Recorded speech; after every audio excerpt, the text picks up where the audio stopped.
In today's digital landscape, video marketing is indispensable for small businesses to strive.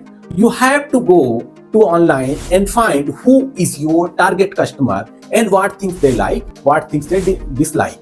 And you need to start creating content around that. You need to find the way how you can tell your company story and brand story to your customers in the form of video, because storytelling is the thing which always going to give you the more attention than the banners and some writing things. So you need to make sure you have leveraged the storytelling. The second thing which you need to make sure, there are platforms like YouTube, Instagram and Facebook which is giving you the infinite opportunity to connect the world.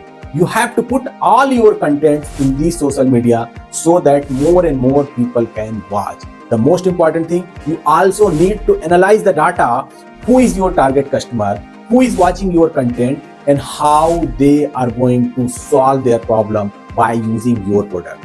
I hope you found something interesting in this video. Give us the thumbs up and don't forget us to follow and subscribe. See you in another video. Till that time, take care of yourself. Thank you so much.